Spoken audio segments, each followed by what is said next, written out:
አሰላሙ አለይኩም ወራህመቱላሂ ወበረካቱ። አህለን ሀባይብ እንዴት ናችሁ? ደህና ናችሁ ወይ? ከኔ ጋር ሁሉ ሰላም አለሁኝ አልሐምዱሊላህ። ሀባይቢ ዛሬ የምሰራው ለሐመል ከብሳ ስጋ በሩዝ ከብሳ ነው የምሰራው። እንደምታዩት የሚያስፈልጉኝን ግብአቶች ጃሂዝ አድርጌያለሁኝ።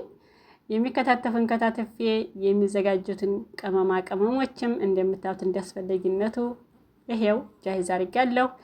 እና ወዶችዬ ቤተሰብ ያልሆናችሁ በቅንነት ቤተሰብ ሁኑ። ላይክ ሰብስክራይብ ማድረጋችሁን እንዳትረሱ። ቪዲዮውን ደግሞ እስከ መጨረሻው እውት ማለት ነው። ሲያዩት የሚያምር ሲበሉት የሚጣፍጥ ከብሳ ወደ ገበታ ጃሂዝ አድርጌ ሳቀርብም አብረን እናያለን። ከመጀመሪያው እስከ መጨረሻው አብራችሁ በትዕግስት ቪዲዮውን እስከ መጨረሻው ተከታተሉኝ። አሁን ወደ ስራው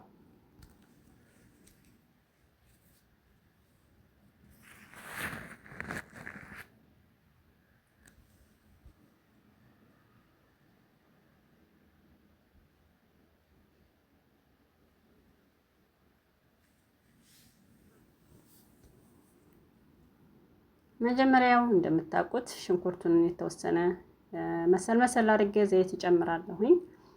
ከዘይት ጋር የተወሰነ ሽንኩርቱን ማብሰል አለብኝ።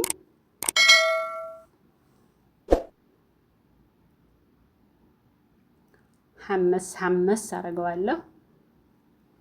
ከዛ ሳይበዛ ያው ስጋ ስለሆነ የምንሰራው በጣም ዘይታማ እንዳይሆን ሩዛችን ዘይት በቂ የምለውን ዘይት እጨምራለሁ።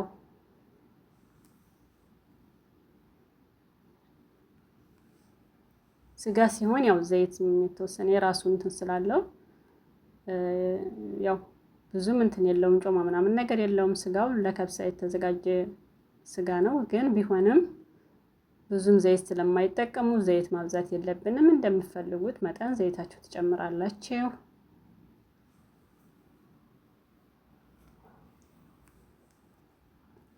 ከዛ ዘይታችንን እና ሽንኩርታችን የተወሰነ ታቁላለን በኋላ ስጋውን እጨምራለሁ።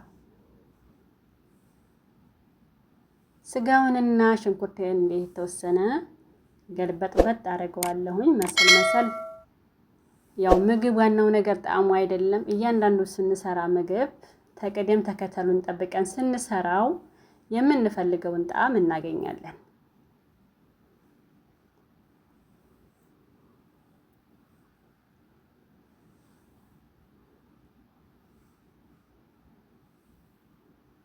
ይሄ የተፈጨ ነጭ ሽንኩርትና ዝንጅብል ነው።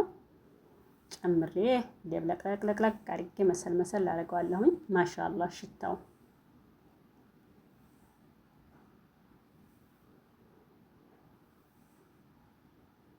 በመቀጠል ደግሞ ወረቅ ቃርና የደረቀ ሌሞን እጨምርበታለሁኝ። ቀረፋም መጨመር ትችላላችሁ።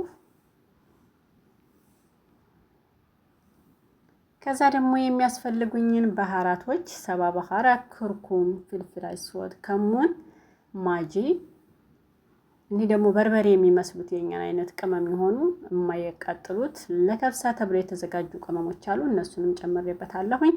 ቅመሙን የምትጨምሩት እንደምትፈልጉት መጠንና እንደምትሰሩት መጠን ነው። ያ ሰላም ጨመርመር አድርጌ እንደዚህ ካቁላለሁ በኋላ ፈቀፈቀውን ካሮት ወይም ጆዘር እጨምርበታለሁኝ። አንድ ላይ ከቅመሙ ጋር አበስለዋለሁ ማለት ነው።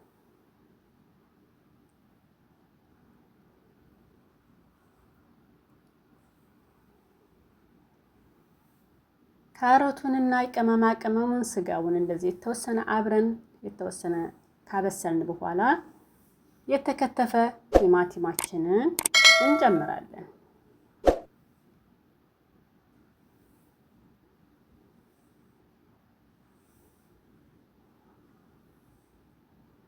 ያው ትንሽ የተወሰነ ካሮቱን ከቅመማ ቅመሙ ጋር በሰል አድርገውና ከዛ ቲማቲሙን እጨምራለሁ። ያ ሰላም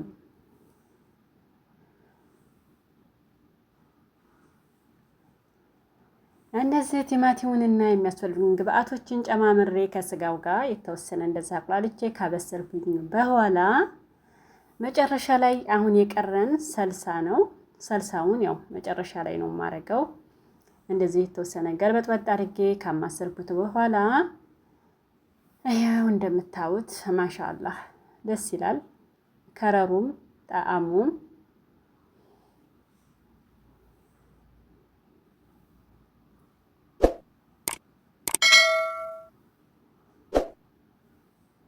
ይሄው ሰልሳችንን ጨመር። ሰልሳሌን ከጨመርኩኝ በኋላ የተወሰነ ውሃ ጨመር አድርጌ ሰልሳውን አረጋለሁኝ።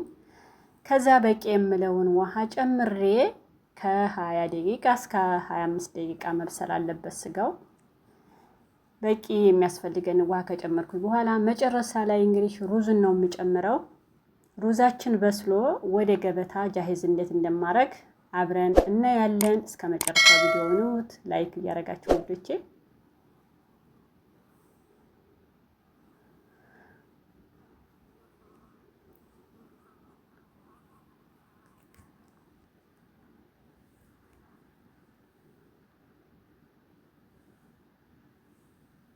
አሁን ውሃችንን በቂ ውሃችንን እንጨምራለን።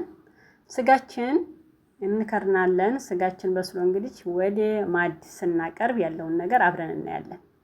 አላህ ተባረከ ረህማን። ሩዛችን በስሎ ስንሰራ የነበረው ሩዝ እንደምታው በዚህ መልኩ ዝግጁ ሆኗል። አሁን እንግዲህ ወደ ገበታ ልናቀርብ ነው። የሚያስፈልጉን ደግሞ ዘቢብና ለውዝ የተወሰነ በዘይት ጠበስ አድርጌዋለሁ። ከዛ ከላይ ነስነስ አረግበታለሁ። የተቀቀለ እንቁላል ገነስ አድርጌ ጨመር አረግበታለሁኝ። እንግዲህ በዚህ መልኩ ጃሂዝ ሆኖ ወደ ምሳሌ ቀርብ ነው ይበላ ነው። ጉሉ ማሻአላህ።